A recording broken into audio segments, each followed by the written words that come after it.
Hello everyone, welcome you all to উত্তরণের আরও একটা ভিডিও অঙ্কের প্র্যাকটিস সেটের। তোমাদের সেই ভিডিওটাতে সবাইকে ওয়েলকাম জানাচ্ছি। এটা আমাদের 5 নাম্বার সেট চলছে। তোমরা রেগুলারলি ভিডিওগুলো পাচ্ছ। আহ, আশা করবো তোমরা সেটাকে প্র্যাকটিসও করছো, বিশেষ করে যারা WBP constable, lady constable, SSC GD ইত্যাদি পরীক্ষার জন্য প্রিপারেশন নিচ্ছ, তাদের জন্য আশা করছি খুব হেল্পফুল হবে। এবং আমি যেই রকম পরীক্ষায় প্রশ্ন আসতে পারে মড ইজি টু মডারেট লেভেলের, সেই লেভেলগুলোই আমি করাচ্ছি। কারণ খুব ডিফিকাল্ট লেভেলের প্রশ্ন আসবে না, কিন্তু এক্সপেক্টেড যে একটু মডারেট লেভেলের প্রশ্ন আসতে পারে, আমি সেই কথা মাথায় রেখেই প্রশ্নগুলোকে সেট করেছি। আমি পলাশ স্যার। তো আজকের এই ভিডিওটা শুরু করছি। তার আগে এখানে পুরো শিডিউল দেওয়া আছে। তোমরা সবার প্রথমে বলবো, যদি গ্রুপে জয়েন না হয়ে থাকো অবশ্যই গ্রুপটায় জয়েন হও। এই নাম্বারে 8910565865, এই নাম্বারে হাই লিখে পাঠাও হোয়াটসঅ্যাপে। এই নাম্বারে হোয়াটসঅ্যাপে হাই লিখে পাঠাও, আমি সব ডিটেলস সেখানে পাঠিয়ে দেবো এবং তোমরা ইজিলি গ্রুপে জয়েন হতে পারবে। গ্রুপে জয়েন হলে ক্লাসের শিডিউল থেকে শুরু করে, ক্লাসের পিডিএফ থেকে শুরু করে, আরও যা বাদবাকি কন্টেন্ট আমি প্রোভাইড করছি, সে সব কিছুর অ্যাক্সেস তোমরা ওখানে পেয়ে যাবে। আমাদের ক্লাস চলছে সোম থেকে শনিবার সন্ধে 8টা থেকে। রিজনিংয়ের ক্লাস চলছে প্রত্যেক দিন 9টায়। ক্লাসের ক্লাস থাকছে হচ্ছে জিকের সোম আর মঙ্গলবার। বুধবার এবং বৃহস্পতিবার সায়েন্সের থাকছে। এবং আহ, শনি এবং শুক্র এবং শনিবার ইংলিশের ক্লাস থাকছে। আর ম্যাথের ক্লাস থাকছে রোজ রাত 10টা থেকে, সোম থেকে শনিবার।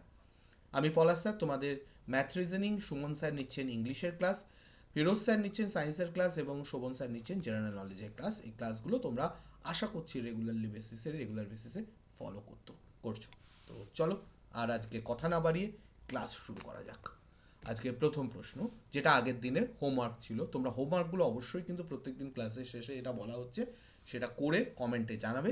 তাতে কি হবে যে তোমাদেরও প্র্যাকটিস হলো, আর আমিও বুঝতে পারলাম যে তোমাদের প্রিপারেশন কী লেভেলের রয়েছে। 3 পুত্রের বয়সের গড় 16 বছর, পিতা সহ পুত্রের বয়সের গড় 25 বছর। পিতার বয়স কত বেশি? দেখো, 3 পুত্র মানে 3 পুত্রের বয়সের গড় 16 × 3 48 বছর। পিতা সহ পুত্রদের বয়সের গড়, 3 পুত্র যোগ পিতা যদি দেখি, তাহলে 4জন হয়ে যাচ্ছে, 100 বছর। তাহলে পিতার বয়স ওই 100 থেকে 3 বছর, 3জন পুত্রের বয়স 48 বছর টোটাল বাদ দিলে 52 বছর হবে পিতার বয়স। Option D. এটাকে আমি বলেছিলাম আরও শর্টকাটে করা যায়। দেখো যে 3 পুত্রের বয়সের গড় 16 এবং পিতা সহ পুত্রের বয়সের গড় 25। তাই এবার যে পিতার এই গড়ের মধ্যে পিতার বয়সটাকে 25 নিলাম, এবং এই যে পুত্রদের গড় বয়স, যে এই 25 - 16 মানে কত, 9 বছর বেড়ে গেছে। কেন বেড়েছে? কারণ পিতা ওখানে এক্সট্রা কিছু কন্ট্রিবিউট করেছে। তো তিনজনের যে এক্সট্রা, তিনজনের জন্য কন্ট্রিবিউট করেছে, এখানে 9 × 3 27, মানে 25 + 27 হয়ে যাবে 52 বছর। এভাবেও করতে পারো। আমি দুটো পদ্ধতি বললাম, তোমাদের যেটা কমফোর্টেবল মনে হবে তোমরা সেটা করবে। একটি কলম 10% লাভে বিক্রি করা হলো, কলমটির বিক্রয় মূল্য ক্রয় মূল্যের অনুপাত কত?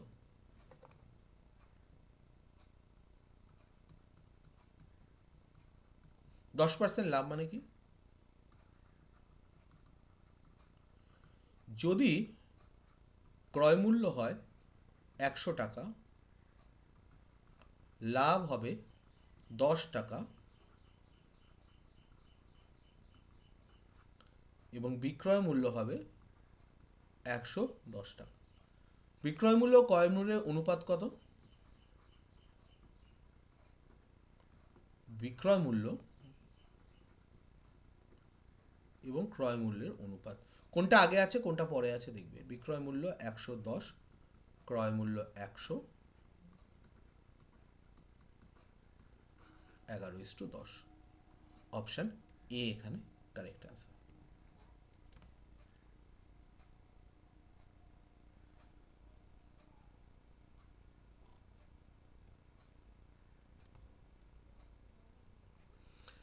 লঞ্চ ও স্রোতের গতিবেগ যথাক্রমে 18 কিলোমিটার ও 6 কিলোমিটার ঘন্টায়, অবশ্যই ঘন্টায়, যথাক্রমে ঘন্টায় 18 এবং 6 কিলোমিটার। নদীপথে 48 কিলোমিটার অতিক্রম করে পুনরায় ফিরে আসতে কত সময় লাগবে? দেখো এখানে স্রোতের অনুকূল এবং প্রতিকূলের ব্যাপার আছে। ধরো একটা লঞ্চ আছে, লঞ্চটা যাওয়ার চেষ্টা করছে এই দিকে, আর স্রোতটা ধরো বইছে এই দিকে, তাহলে এই কেসটাকে বলা হয় প্রতিকূল। উল্টো দিকে ধরো স্রোতটা এদিকে যাচ্ছে, নৌকাটাও এদিকে লঞ্চটা এদিকে যাওয়ার চেষ্টা করছে, এটাকে বলা হয় অনুকূল। লঞ্চ ও স্রোতের গতিবেগ যথাক্রমে 18 ও অনুকূল মানে কি? অনুকূল মানে যে স্রোতটা লঞ্চটাকে যেই দিকে যাচ্ছে সেই দিকে যদি স্রোতটা বয়, তাহলে ও হচ্ছে এগিয়ে যেতে সাহায্য করবে। মানে তখন গতিবেগ কি হবে? গতিবেগ হবে লঞ্চের গতিবেগ প্লাস স্রোতের গতিবেগ। কিন্তু যদি প্রতিকূলে যায় তখন গতিবেগ হবে লঞ্চের গতিবেগ মাইনাস স্রোতের গতিবেগ। তাহলে অনুকূলের ক্ষেত্রে মানে একটা সময় দেখো নৌকা যখন স্রোতে যখন মানে সরি লঞ্চ যখন যাচ্ছে যাচ্ছে এবং ফিরে আসছে, তার মানে একবার সে অনুকূলে গেছে, একবার প্রতিকূলে। যাওয়ার সময় অনুকূলে গেলে ফেরার সময় প্রতিকূলে ফিরেছে, বা যাওয়ার সময় অনুকূলে গেলে ফেরার সময় প্রতিকূলে ফেলেছে, যে কোনো একটা হবে। তাহলে অনুকূলের সময় গতিবেগ কত হবে? লঞ্চের গতিবেগ 18 আর স্রোতের 6, মানে 24 কিলোমিটার প্রতি ঘন্টা। আর প্রতিকূলের ক্ষেত্রে কি হবে? ওর গতিবেগ লঞ্চের 18, স্রোতের 6, মানে 12 কিলোমিটার প্রতি ঘন্টা। বোঝা গেছে? এবার 48 কিলোমিটার অতিক্রম করছে, তাহলে যাওয়ার সময় যদি অনুকূলে যায় ধরলাম, তাহলে 48 কিলোমিটার যেতে ওর কত সময় নিয়েছে? 24 কিলোমিটার প্রতি ঘন্টা বেগে যাচ্ছে, 2 ঘন্টা। ফেরার সময় 48 কিলোমিটার ওর ফিরতে কত সময় নিয়েছে? ওর গতিবেগ ছিল 12 কিলোমিটার প্রতি ঘন্টা, তার মানে 4 ঘন্টা। পুনরায় ফিরে আসতে কত সময় লাগবে? তাহলে T1 প্লাস T2 দুটো মিলিয়ে 2 যোগ 4 সমান সমান 6 ঘন্টার সময় লেগেছে। Option B correct. দেখো অঙ্কটা এত বড় নয়, কিন্তু অঙ্কটা ছবি এঁকে আমি বোঝাতে গেলাম বলে হয়তো তোমাদের বড় মনে হচ্ছে, বাট অ্যাকচুয়ালি কিন্তু খুব বড় নয় প্রশ্নটা, মানে সলভটা। চলো 4 নম্বর প্রশ্ন। এবার ট্রেনের প্রশ্ন। একটি ট্রেন ঘন্টায় 48 কিলোমিটার বেগে চলে 220 মিটার লম্বা প্ল্যাটফর্মকে 30 সেকেন্ডে অতিক্রম করে। ট্রেনটির দৈর্ঘ্য কত? একটা জিনিস মনে রাখবে, একটা ট্রেন যখন একটা পোলকে ধরো অতিক্রম করছে, তাহলে ট্রেনটা যদি একটা পোলকে অতিক্রম করে, তাহলে ট্রেনের দৈর্ঘ্য যেটা, যদি এখানে এ মিটার হয়, তাহলেও ট্রেনের দৈর্ঘ্যটাই অতিক্রম করবে। আর যদি ট্রেনটা একটা প্ল্যাটফর্ম বা ব্রিজকে অতিক্রম করে,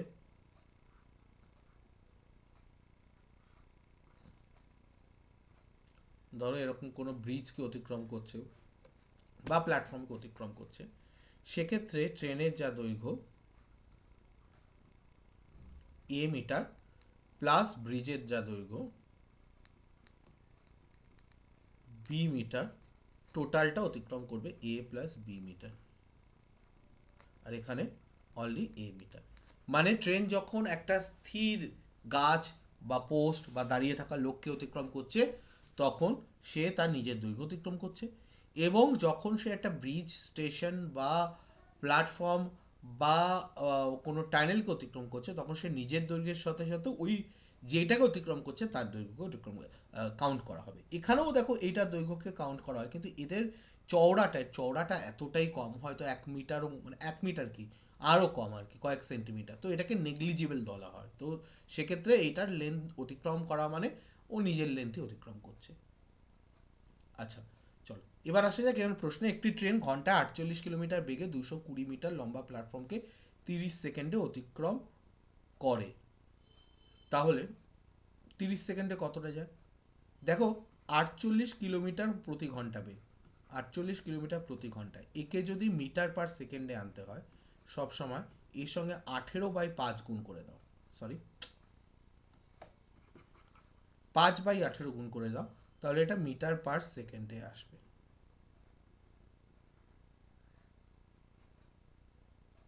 6×8 = 48, 3×6 = 18, 40/3 মিটার প্রতি সেকেন্ডে। তাহলে 30 সেকেন্ডে কতটা যায়? 1 সেকেন্ডে যায় 40/3 মিটার, তাহলে 30 সেকেন্ডে যাবে 40/3 ইন্টু 30, 400 মিটার। কিন্তু বলেছে 220 মিটার প্ল্যাটফর্মটা, তাহলে ট্রেনের দৈর্ঘ্য কত? 220 মিটার তো প্ল্যাটফর্ম, আর প্ল্যাটফর্ম আর ট্রেন মিলিয়ে 400 মিটার, কারণ ও যখন প্ল্যাটফর্ম থেকে অতিক্রম করছে তখন নিজের দৈর্ঘ্য এবং প্ল্যাটফর্মের দৈর্ঘ্য অতিক্রম করছে, তাহলে ট্রেনটার দৈর্ঘ্য 180 metre. Option B correct, sorry A correct.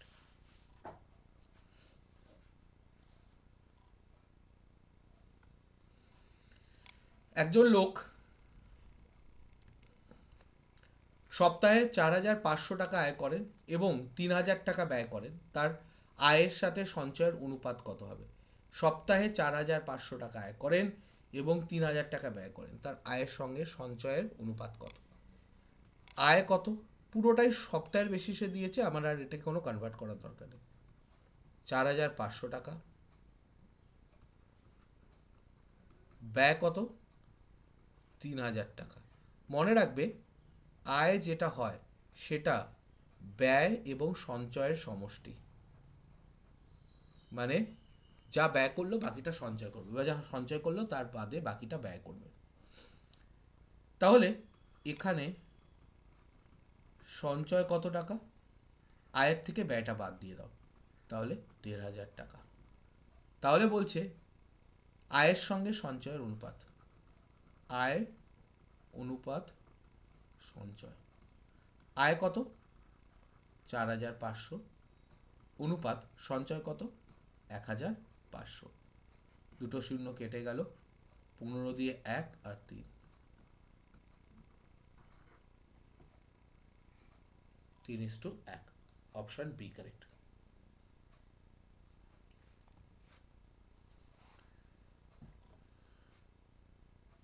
একটি ট্রেন ঘন্টায় 60 কিলোমিটার বেগে চলে, ট্রেনটি একটি খুঁটি 9 সেকেন্ডে অতিক্রম করে, ট্রেনের দৈর্ঘ্য কত? দেখো আমি এক্ষুনি আলোচনা করছিলাম না, এই যে খুঁটিকে বা কোনো একটা পোলকে অতিক্রম করা মানে সে নিজের দৈর্ঘ্যকে অতিক্রম করছে, এখানে সেটাই বলেছে। একটি ট্রেন 60 কিলোমিটার বেগে চলে ট্রেনটি একটি খুঁটিকে 9 সেকেন্ডে অতিক্রম করে, তাহলে 60 কিলোমিটার প্রতি ঘন্টা বেগ, এটাকে আমি আগে মিটার পার সেকেন্ডে নিয়ে যাই, কারণ এখানে 9 সেকেন্ডের গল্প দিয়েছে। তাহলে আমাকে কি করতে হবে? 5/18 দিয়ে গুণ করলে মিটার পার সেকেন্ডে চলে আসবে। 6 দিয়ে 10, 6 দিয়ে 3, তাহলে 50/3 মিটার প্রতি সেকেন্ডে। তাহলে 9 সেকেন্ডে কত যাবে? 1 সেকেন্ডে যায় 50/3 মিটার, তাহলে 9 সেকেন্ডে কতটা যাবে? 50/3 ইন্টু 9, 150 মিটার। তাহলে ট্রেনটা ওই 9 সেকেন্ডে নিজের দৈর্ঘ্যটাই অতিক্রম করে, ট্রেনটির দৈর্ঘ্য কত? 150 মিটার। Option B. শতকরা 5 টাকা হার সুদে 120 টাকা 3 বছরে সুদে আসলে কত টাকা হয়? দুভাবে তুমি একটা ফর্মুলা করতে পারো। সিম্পল ইন্টারেস্ট, এখানে কোন সুদ বলেনি, বাট যদি কোনো সুদ না বলে দেয় তাহলে এটা সরল সুদ ধরা হয়। তাহলে 120 টাকা, সরল সুদের ফর্মুলাটা কি এটাকে বলে দিই। সরল সুদের ফর্মুলা যত হবে সেটা হচ্ছে প্রিন্সিপাল বা আসল, তার সঙ্গে টাইম কত বছর হিসাবে সেটা গুণ করতে হবে, তারপরে রেট পার্সেন্টেজটা গুণ করতে হবে। এখানে কত হবে? প্রিন্সিপাল কত? 120 টাকা, 3 বছর ধরে 5% হারে।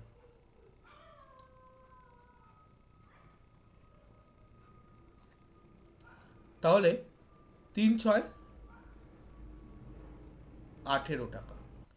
ওকে, এবার খেয়াল করে দেখো যে এখানে 18 টাকা কি হলো, এটা সুদ হলো। তাহলে সুদ আসলে কত হবে, সুদ প্লাস আসল, সুদ কত 18 টাকা, আসল কত 120 টাকা রেখেছিল, তাহলে 138 টাকা সুদে আসলে হবে, অপশান বি। এখানে আরও একভাবে এটা ভাবতে পারতে যে 120 টাকায় 5% হারে, ঠিক আছে, তাহলে ভাবো যে 100 টাকা এক বছরে সুদে আসলে 105 টাকা হয়। তাহলে ভাবো 120 টাকা এক বছরে সুদে আসলে কত হবে, 105/100 গুণ 120, আর 120 টাকা 3 বছরে সুদে আসলে কত হবে, 105 × 120 × 3/100। তাহলে এখানে এই শূন্যটা কেটে গেল, 5 দিয়ে কাটলে 21, 5 দিয়ে কাটলে 2, 2 দিয়ে কাটলে 6।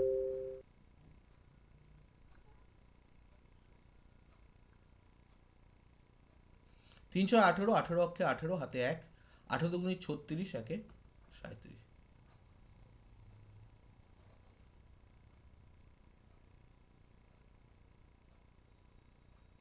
ওহো, সরি সরি সরি, এখানে একটা গন্ডগোল হয়ে গেছে, আমি সুদ আসলটা একবারে ধরে ফেলেছি। সুদ আসলে একবারে ধরা যাবে না, সুদটা শুধু ধরো, সুদটা কত হচ্ছে শুধু সেটা ক্যালকুলেট করো। ওকে, সুদটা ক্যালকুলেট করো।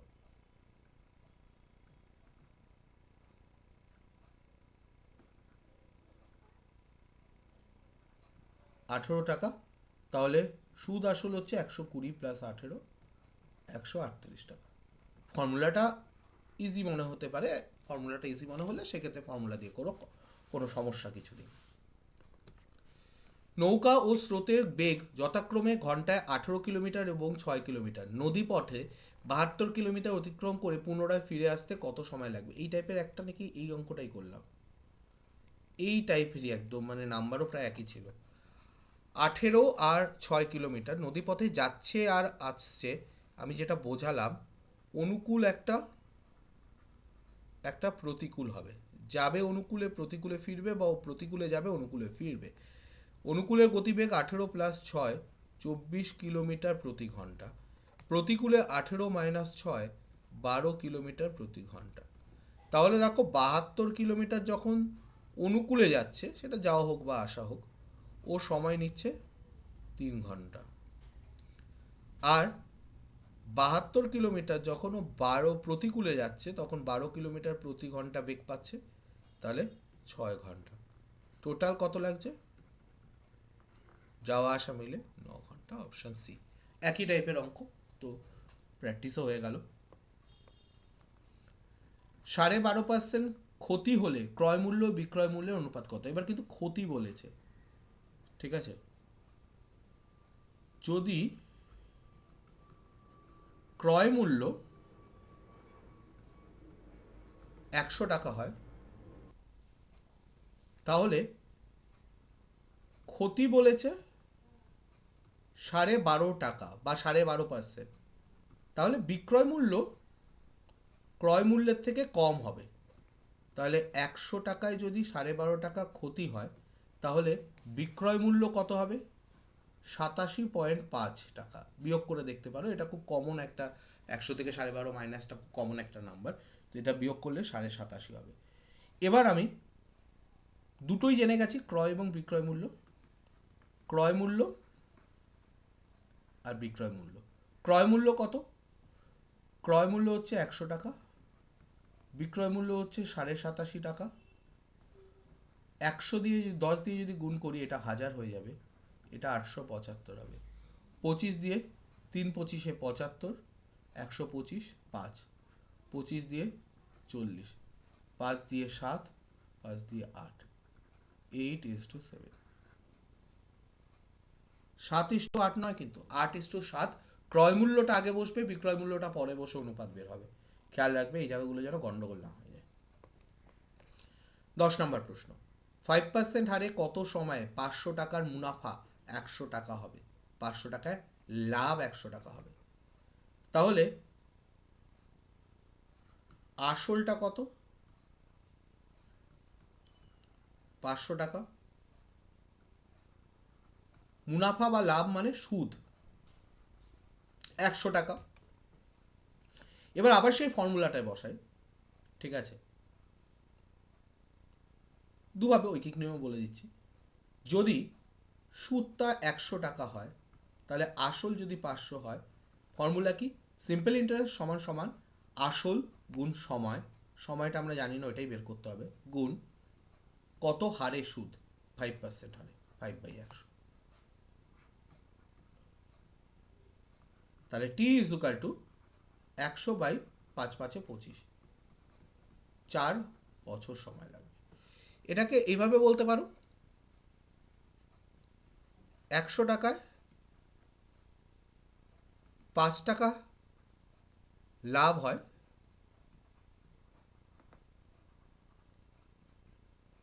1 বছরে। তাহলে 500 টাকায় 1 টাকা লাভ হবে, এই 5 টাকা লাভ হবে।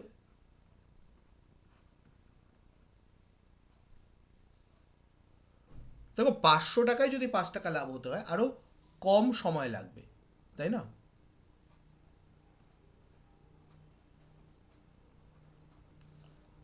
উপরে 100 গুণ হবে, নিচে 500 গুণ হবে, মানে 1/5 বছরে। আর 500 টাকায় যদি বলে 100 টাকা সুদ হতে হবে,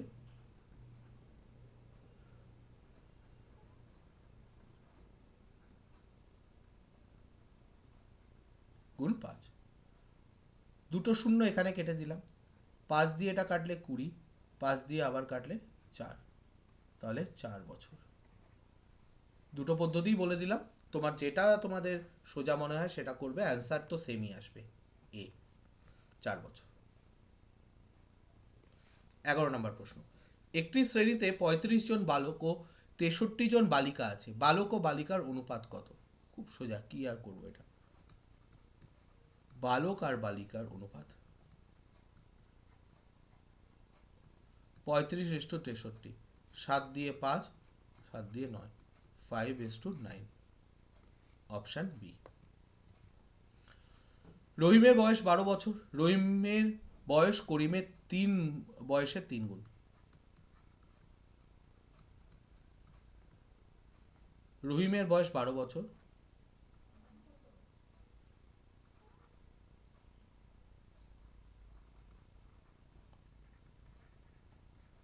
রহিমের বয়স করিমের বয়সের 3 গুণ, তার মানে করিমের বয়স রহিমের বয়সের 3/1 বা 12/3,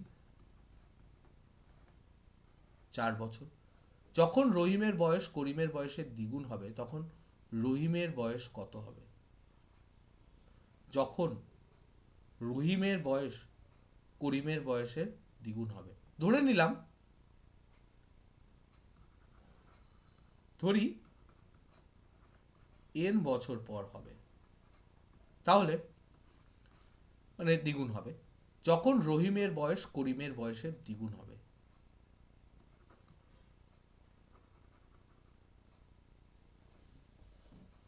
রহিমের বয়স কত? 12 বছর বর্তমান, n বছর পরে 12 যোগ n হবে। করিমের বয়স 4 বছর, n বছর পরে 4 গুণ n হবে, 4 যোগ n হবে, দ্বিগুণ হবে n বছর পরে। তাহলে এইটা হবে সিচুয়েশন, 12 প্লাস n সমান সমান 8 প্লাস 2n।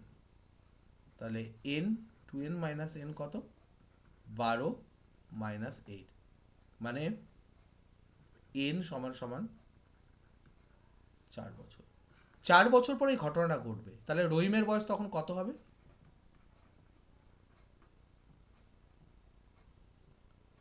n বছর পরে, রহিমের বর্তমান বয়স 12, আরো 4 বছর পরে 16 বছর। Option B correct.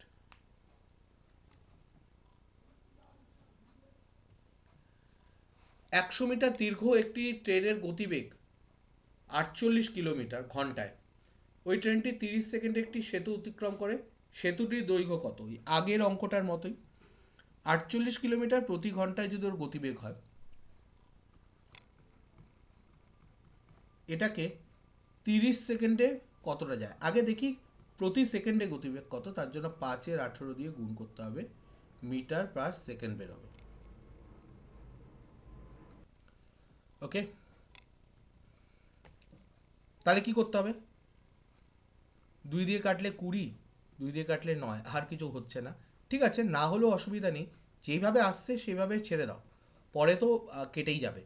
30 সেকেন্ডে কতটা যায়? তাহলে আমি বলতে পারি 1 সেকেন্ডে ও যায় 100/9 মিটার। তাহলে 30 সেকেন্ডে কতটা যাবে? 100 গুণ 30/9,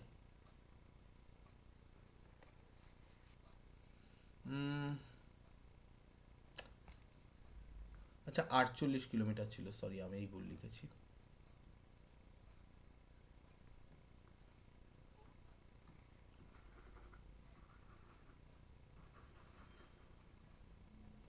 এই জায়গাটা চেঞ্জ হবে। 48 মানে 2 দিয়ে কাটলে 24 হবে, 3 দিয়ে কাটলে 3, 3 দিয়ে কাটলে 8, 40/3 মিটার পার সেকেন্ড। 1 সেকেন্ডে যায় 40/3 মিটার, 30 সেকেন্ডে যাবে 40/3 গুণ 30, 10, 400 মিটার। তার মধ্যে ট্রেনটা তো 100 মিটার লম্বা, তাহলে সেতুটা কত? 300 মিটার লম্বা। Option B correct. 7% হারে 3000 টাকার সুদ কত বছরে 420 টাকা হবে? 7% হারে 3000 টাকার সুদ কত বছরে 420 হবে? দেখো, simple interest is equal two principal into time বছরের হিসাবে এবং রেট পার্সেন্ট। কত টাকা হবে? 420 টাকা সুদ হবে। আসল কত? 3000 টাকা। কত বছরে জানি না, বের করতে বলেছে। আর রেট অফ ইন্টারেস্ট 7%। দুটো শূন্য তো আগেই কাটলাম। 420 is equal to 30 into 7 into t, 7 দিয়ে 60, 3 দিয়ে 2, টি ইজ ইকুয়াল টু 2 বছর। একদম সোজা হিসাব, অপশন ডি এখানে কারেক্ট। সিম্পল ব্যাপার, কোনো এর মধ্যে কোনো কারিগরি নেই। পিতার বর্তমান বয়স পুত্রের বয়সের দ্বিগুণ অপেক্ষা 2 বছর বেশি। পুত্রের দ্বিগুণ অপেক্ষা 2 বছর বেশি। 5 বছর পর পিতা পুত্রের বয়সের সমষ্টি 102 হয়। 5 বছর পর পিতা প্লাস পুত্র 102, তাহলে বর্তমানে পিতা প্লাস পুত্র কত হবে? 102 এর থেকে 5×5=10 কমবে, এটা 5 বছর পরের বলা আছে, 92 বছর। ঠিক আছে, ভালো কথা। পুত্রের বর্তমান বয়স কত?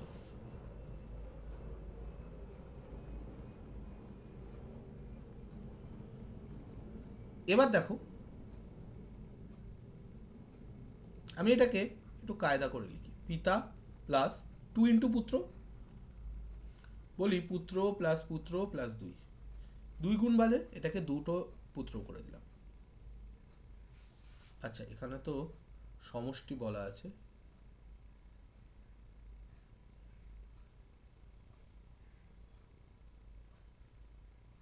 আচ্ছা এটাকে অন্যভাবে করি। এটা এইরকম আছে, দুইজনের বয়সের সমষ্টি বলা আছে, পুত্রের বয়সের দ্বিগুণ অপেক্ষা 2 বেশি।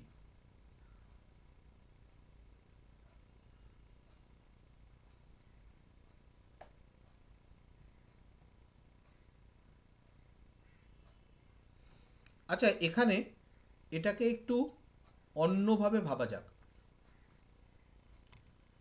দেখো পিতার বয়সটা আমি যদি এখান থেকে একটা কাজ করি, আমি যদি বলি তাহলে পিতার বয়স 92 মাইনাস পুত্রের বয়স, তাহলে এখানেও তাই লিখি, পিতার বয়সের জায়গায় 92 মাইনাস পুত্রের বয়স, আর এখানে 2 ইন্টু পুত্র প্লাস 2।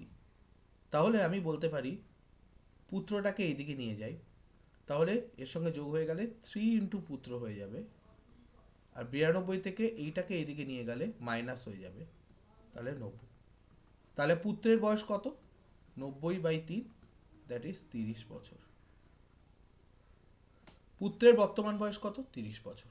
এটাই হচ্ছে অ্যান্সার। ওকে,